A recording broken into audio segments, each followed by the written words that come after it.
Adventure Trails.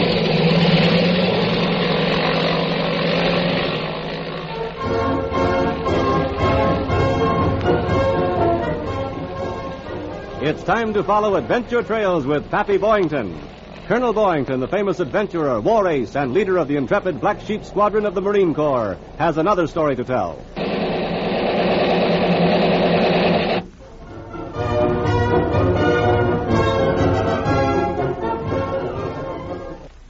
Pappy, the other day you showed me a letter you said started you out on one of your strangest and most exciting adventures. You were going to tell me the story when you got the phone call to report to the air terminal right away. I'm still anxious to hear it. Well, Howard, some time ago, my nephew Ted Mason and I were visiting an old friend and former flying instructor of mine at his home in San Antonio, Texas. Another cup of coffee, Pappy? No, thank you, Mrs. Davis. Anything else you'd like, Ted? How about another piece of apple pie? Oh, I know it's impolite to ask, but that pie sure was good, so... All right, you sit right there. I've got another piece of pie I saved especially for a fine boy who appreciates my cooking. I'll get it for you. Dan, just in case you don't know it, you really got a wonderful wife there. I think so.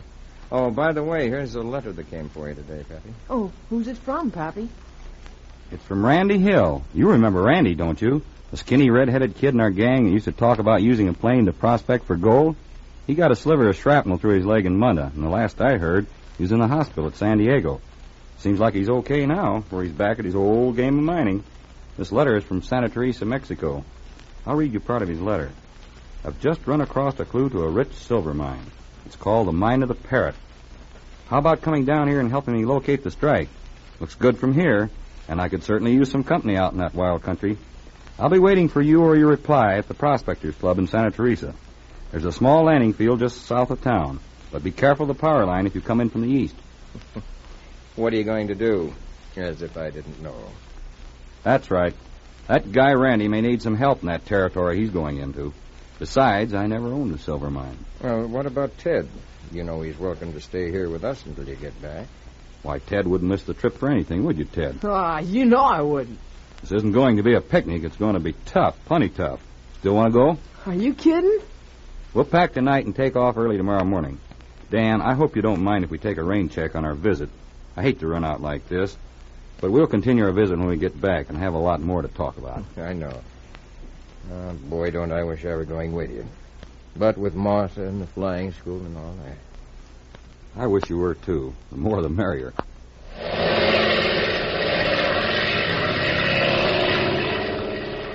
Won't be long now. We should be setting her down here at Santa Teresa Field in a few minutes. Yeah, those adobe villages look funny from the air. The people didn't bother to lay out straight streets, did they? That's largely because of the terrain. Many of the mountain villages are built on the old narrow trails that were cut or worn into the mountainside. Too much trouble building straight streets on those hills. According to our map, that last village should be Pico Blanco. Oh, you weren't kidding when you said we were going into some rough country. Just look at those peaks. There's also very little water here. The few green places you see are watered by subterranean streams.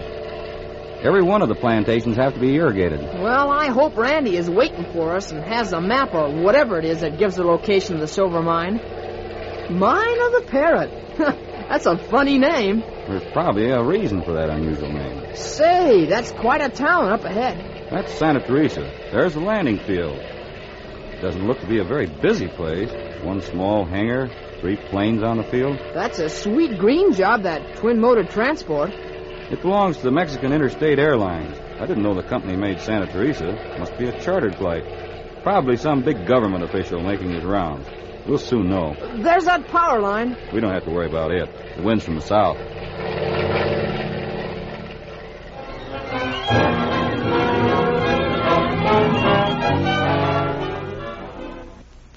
After we landed, Ted and I inquired and found our way to the Prospectors Club, where Randy Hill was to meet us.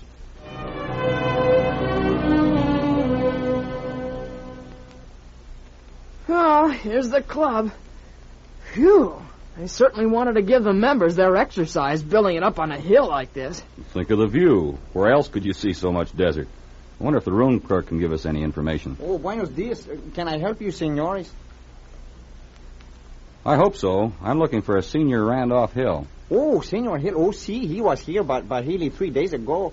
He no say where he go, but he leave a message for someone. Perhaps the message was for me. I'm Gregory Boynton. Oh, Senor Boynton? Oh, es verdad. I will get the letter. Ah, see, that is the name. Would you please mind to write your name on this piece of paper? Certainly. Here it is. See, the handwriting is the same. You see, Senor Hill, he gave me this signature from a letter you write to him, and tell me to be careful. The wrong man do not get this message. Hey, we better read this letter later. Looks like we have company. That fat man at the end of the desk is all ears. I wonder who he is. Probably some mining man wondering who we are. Oh, clerk, how about a room for tonight? Oh, see, I have for you a nice room. From the window, you can see all the way to Monte Margaritas. Yeah, I'm sure you will like it. Fine. We'll wash up now and get something to eat. Well, it is too late for dinner now here, senor. But there is a good restaurant and cantina down the street. It is the Pájaro Verde, and the food is very good. Thanks. Now, where's my room? Oh, room 200, Senor Boynton. Up the stairs. Well, I will show you. You see, my room boy is very lazy. He never hear when I want him. Well, let's hurry. I'm anxious to know what's in the message Randy left for us. Clerk, who was that fat man that was in the lobby while we were at the desk? He acts as if he's very interested in us. Oh, I do not know him. He arrived this morning on a plane, but he has no register in his place. Hey, look. He's looking at the register to see who we are or what room we have. Looks rather suspicious to me. Okay. I'll appoint you a committee of one to keep an eye on him and see that he doesn't bother us. Well, he may be all right, but I'll keep my eyes open just the same. Remember, we're looking for a lost silver mine. He may be out to find it, too. Ah, here is your room, senor. Yeah, I will open the windows for you. Thank you. Well, Ted, here's where we solve the mystery of the disappearing miner. As soon as Pancho here gets out of our hair. 5 pesos? Oh, gracias, senor, gracias. At last. I can hardly wait. Dear Greg, I waited for you as long as I dared. Another party is trying to find the mine, and they're hot on my trail. Someone took a pot shot at me the other night, and this morning some of my best pack mules were stolen. I'm leaving you a crude map showing the way I'm heading out of here. I'm not going to Soledad Canyon and double back to Perdido Canyon to throw the followers off my trail, I hope.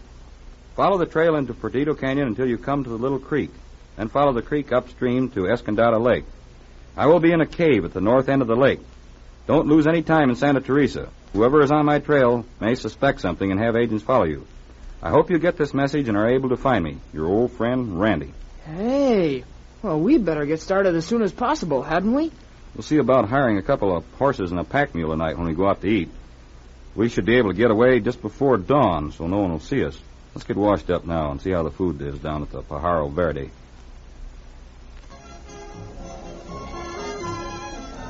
Looks like a nice place. At least we have music with our meal. Say, this is all right. Uh-oh, look who's heading this way. Your fat friend of the club. Looks like he's making it easy for you to keep an eye on him. Very easy. He's coming towards our table. Pardon me for barging in like this, but I like to meet my fellow Americans.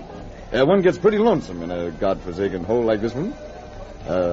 Mind if I join you? No, not at all. I'm Gregory Boynton. This is my nephew, Ted Mason. Oh, Boynton, eh? Well, I've heard of you. Do quite a bit of flying, don't you? I'm Grant, Walter Grant, North American Mining Company out of Los Angeles. Sorry I missed you at the club, but you seem to be in a hurry to get washed up. We could have had quite a chat. Are you interested in the mining business, Mr. Boynton? No, Ted and I just stopped off to see an old friend of mine. And we'll be flying on to Mexico City in a few days. Oh, see. I couldn't help seeing that you received a message at the club. Could it be that your friend is not in Santa Teresa now? No, I'm seeing him tomorrow morning. Just why are you so interested? Yeah, well, you see, I'm here on a business mission. There's a lot of untapped mineral wealth in the mountains near here. I thought you might be interested in a little flying job. Yeah? And just what kind of a job? Oh, perhaps you'd like to fly me over the Sierra Morena toward Los Alamos. I'd be able to spot any outcropping that might contain gold or silver. Interested? Perhaps. I'll have to let you know later, after I see my friend. Yeah, good. Yeah, well, I'll get back to my hotel. I have a lot of reports to get out. There's so much red tape in this business, you know. By the way, I'd rather you didn't mention it to anyone that you talked with me. You see, there are certain parties who are trying to prevent my discovering any strikes in this territory. Yes. Well, as they say down here, buenas noches. Now, what did I tell you? I'll bet he's trying to find out if we're connected with Randy. I wonder what he meant by those certain parties. I hope he doesn't try to follow us. Did you notice how nervous he was and how he twisted his cigarette while he was smoking it? Yes. We'll be careful he doesn't find out too much about us. We've got to find some horses tonight so we can get off early. Yeah. Hey, perhaps the clerk at the club can tell us where we can get horses. We can try. Might as well get a reliable guide, too.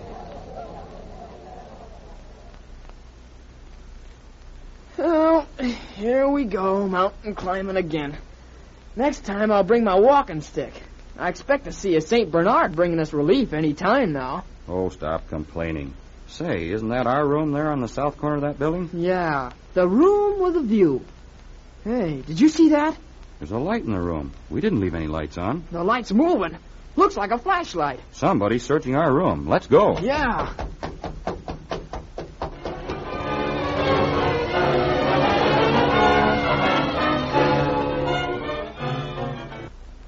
Who was the mysterious person searching the room, and for what was he searching? I wonder if Pappy and Ted found out, or if they were delayed in reaching their room. How about it, Pappy? I'm sorry I can't tell you about it today, for the time is up. But we did have quite a surprise and an unusual clue ahead of us. Tomorrow I'll tell you more about what happened to us on our adventure of the Mine of the Parrot.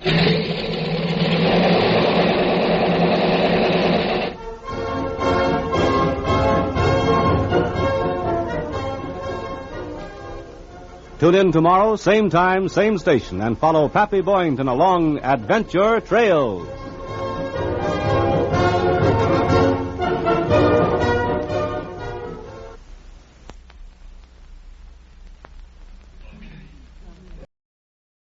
Adventure Trails!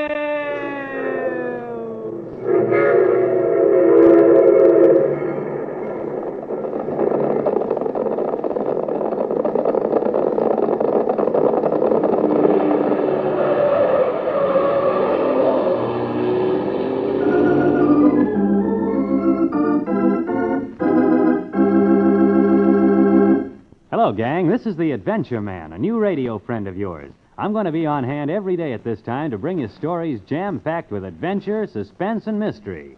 Well, let's take a quick look at what's in store for you this evening in a story called Stampede on the Chisholm Trail. Jim wheeled his horse and drew his .45. He shouted, "Maxwell, they're here!" and fired 2 shots toward the sound he'd heard, exploding the cattle into a wild, plunging stampede. He heard Maxwell and the other 3 men go into action, and leaving the herd to them, he drove toward where the strange horse had been.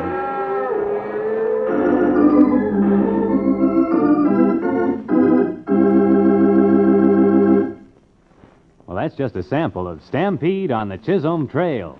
We'll get back to it in a minute. But first, here's a message from our sponsor. And now, let's get on to our story.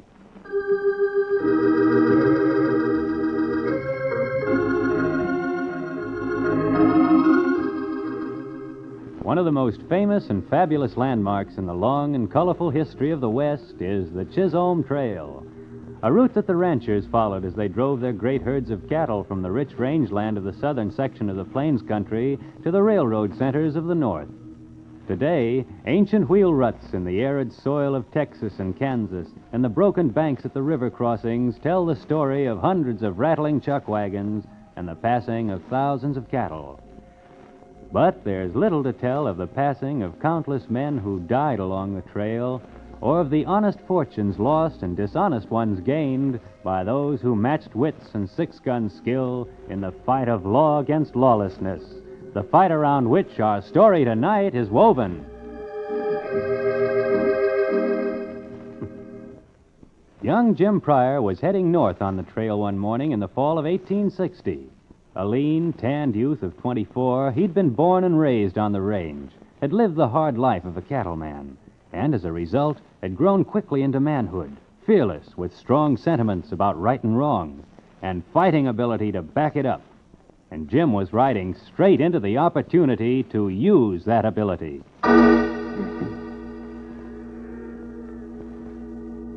It was in the middle of the afternoon when Jim caught up with the herd that had been ahead of him. It was spread out in front of him as he approached, a good 450 or 500 head. He noticed first that there were no fringe riders, and then he saw what appeared to be the whole crew gathered in a group, some of them astride their ponies, others standing. Jim reined up, and even at that distance, he could tell that anger was ruling the group. Arms were waved threateningly now and then, and the men moved fretfully. One of them in particular was obviously incensed. A big man. He walked to and fro, taking his sombrero off his bushy head and putting it back on. His arms rose and fell, and suddenly he walked up to another of the standing men, stood there for a second, and abruptly his right fist drew back, snaked out, and landed on the other's chin, dropping him to the dust. And then the group left the fallen man, put spurs to their horses, and threading their way through the herd, rode off to the north. Jim rode up to the figure on the ground after they'd left, dismounted, and pressed a wet bandana to the man's graying temples. He stirred and groaned, and when his eyes opened, Jim grinned at him. Don't appear that you got many friends in that bunch. Leastways, they ain't very careful of how they treat you. The man got slowly and painfully to his feet, slapped some of the dust from his clothes. He looked at Jim. What do you want? Well, it didn't take young Pryor long to explain that if there were anybody in sight who looked like he wanted or needed anything, it was the bedraggled-looking character standing in front of him. It took a little time for the story to come out, but when it did, Jim Pryor found himself with a new job, a job that promised nothing but a short future, a very short future.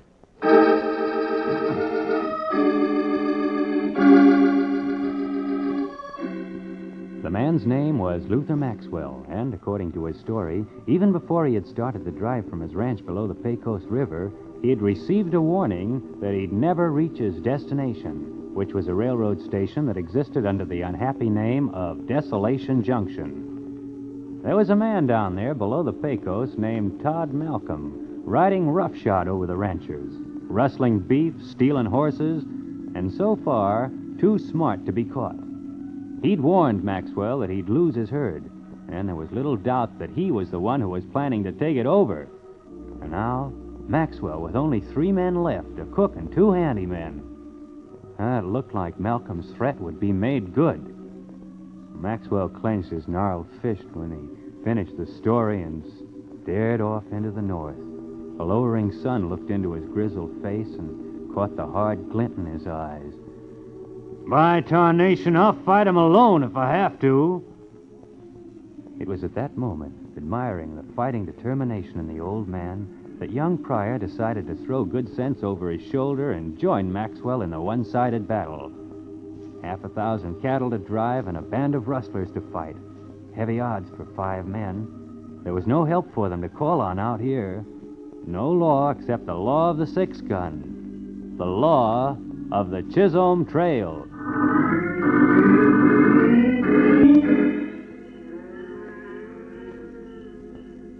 An uneasy night descended on the little group. The chill light of the stars showed the restless, undulating outline of the herd, moving, grazing, lowing in a kind of pent-up nervousness.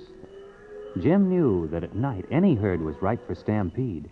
He knew that if anything, man or beast, started this bunch, he and the 4 with him would have to move fast to keep them from scattering. And that if Malcolm decided to jump them, they'd have to fight like a troop of cavalry. Well, with that unpleasant outlook, he and Maxwell rode out to their lonely vigil with the cattle. They eased their ponies to the edge of the herd, and there they parted. Maxwell to ride around the bunch one way, young Pryor to ride the other way. Well, aside from a few skulking coyotes that vanished at Jim's approach, the first part of the night was uneventful. Humming quietly to the cattle now and then, Jim rode easily around the herd, meeting Maxwell at regular intervals and leaving him again. Too quiet, young Pryor thought. Too quiet. In his uneasiness, he stopped his horse now and then to listen, to feel the air and the darkness. He heard the cattle and the coyotes, and he heard Maxwell singing a cowboy's lullaby. He felt the wind, smelled the odors of the night. All normal things, but somehow it didn't feel right. Somehow, something was wrong. He stopped. He heard something. Listen again. There it was, unmistakably. A horse snorted somewhere in the dark. Jim wheeled his horse and drew his .45, all reason for quiet gone. He shouted, "Maxwell, they're here! Get behind the herd! Get 'em moving up the trail! Get 'em moving!" He fired 2 shots toward the noise he'd heard, floating the cattle into a wild, plunging stampede. He heard Maxwell and the other 3 men go into action, and leaving the herd to them, he drove toward where he thought the strange horse had been. He caught a glimpse of a fleeting shadow, but lost it in the darkness before he had time for a shot. The night echoed and re-echoed the roar of 6 guns and the thunder of hooves. Nobody could stop or swerve those cattle now. They were blind, terrified, plunging relentlessly ahead. Jim and Maxwell had stampeded the cattle themselves, but they were headed the right way, toward Desolation Junction. The first round had caught Malcolm before he was out of his corner.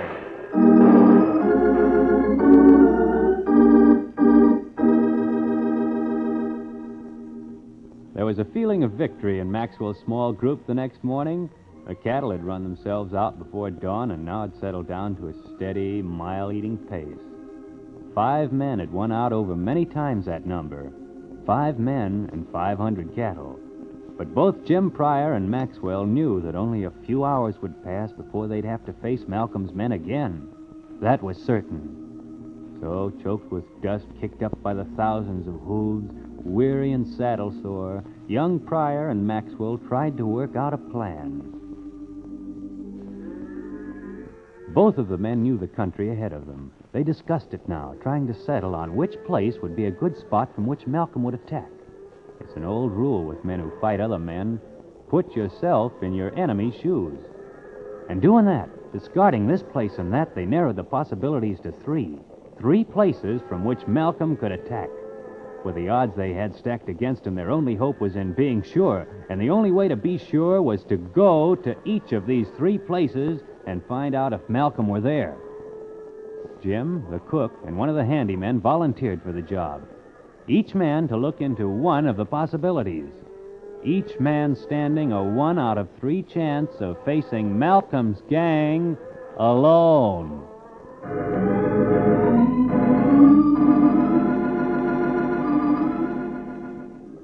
To Luther Maxwell, waiting for the scouts to return, the hours seemed like days. 1 passed, 60 long minutes, another, and then the cook came back. He'd found nothing. Another seemingly endless period of waiting while the sun slanted toward the western edges of the empty land. And then, riding wearily, young Jim Pryor joined them. He had found nothing. More time. And finally, they had to accept it. The handyman had run into Malcolm's men. Was he dead now or captured? He had traded one fate or the other for the information so badly needed. But now they were sure Malcolm and his men were a few miles ahead in Skull Canyon. Skull Canyon. Both Pryor and Maxwell knew the place, near a river crossing. A short canyon on their right, dead-ended.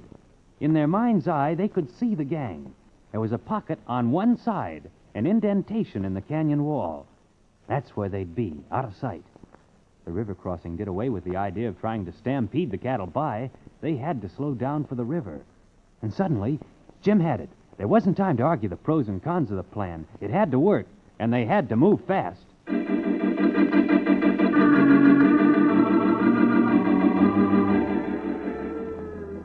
As Jim explained his plan to Maxwell, they goaded the weary cattle into a lumbering run. They swung them slowly out to the left. And soon they could see the mouth of Skull Canyon, looking lonely and peaceful off to the right. They pushed the herd a little harder, a little faster, swinging out away from the canyon. Jim held his position. The other men shifted theirs, moving to the other side of the herd. They were almost abreast of the canyon, and Jim was ready. He raised himself in his stirrups, he waved his hand in a signal, and Maxwell and his 2 men went off into action.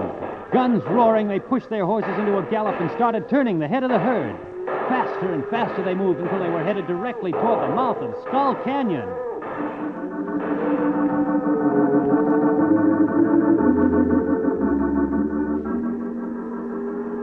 Young Pryor reached the canyon in time to see Malcolm's men start out of their hiding place.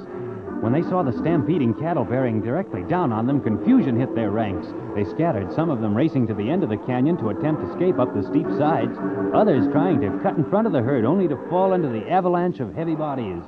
Jim saw two of them wheel their horses back into the pocket, and his glimpse was just long enough to let him recognize the man who had hit Maxwell back on the trail. The other man, Jim guessed, was Malcolm himself. He dropped from his horse and, going partway up the canyon side, started toward the two. He reached down and loosened the six-gun in his holster. It took a second or two to wipe the sweat out of his eyes as he reached the edge of the pocket. And then he moved quickly into the open, crouched slightly, his arms bent a little at the elbow. "I'm calling this hand, Malcolm." The two men whirled to face him, their gun hands streaking toward their hips. Pryor's Colt slid out of the leather in one easy, lightning-like movement, and at the same time he made one quick step to the left, and the six-gun roared. In a matter of seconds, it was over. Malcolm jerked forward, took a step, and crumpled. The other man whirled and fell as Jim's slug crashed through his shoulder. Young Pryor walked over to the two men. As a precaution, kicked their guns out of reach. "Didn't know 5 men could put up such a scrap, did you? Leastways, 5 men and 500 dogies."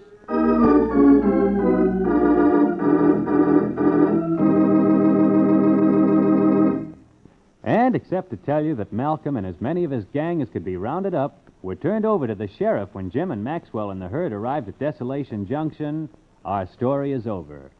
Jim Pryor, with a few more silver dollars in his money belt, wandered on up the trail. Maybe we'll have another story about him someday. You like that? Well, I want to give you an idea about tomorrow night's story in just a minute. But first, our announcer has a word. Tomorrow night, our adventure trail leads to the airways. Young Tom Elliott fought the controls. They were jammed. He couldn't get the plane out of the dive.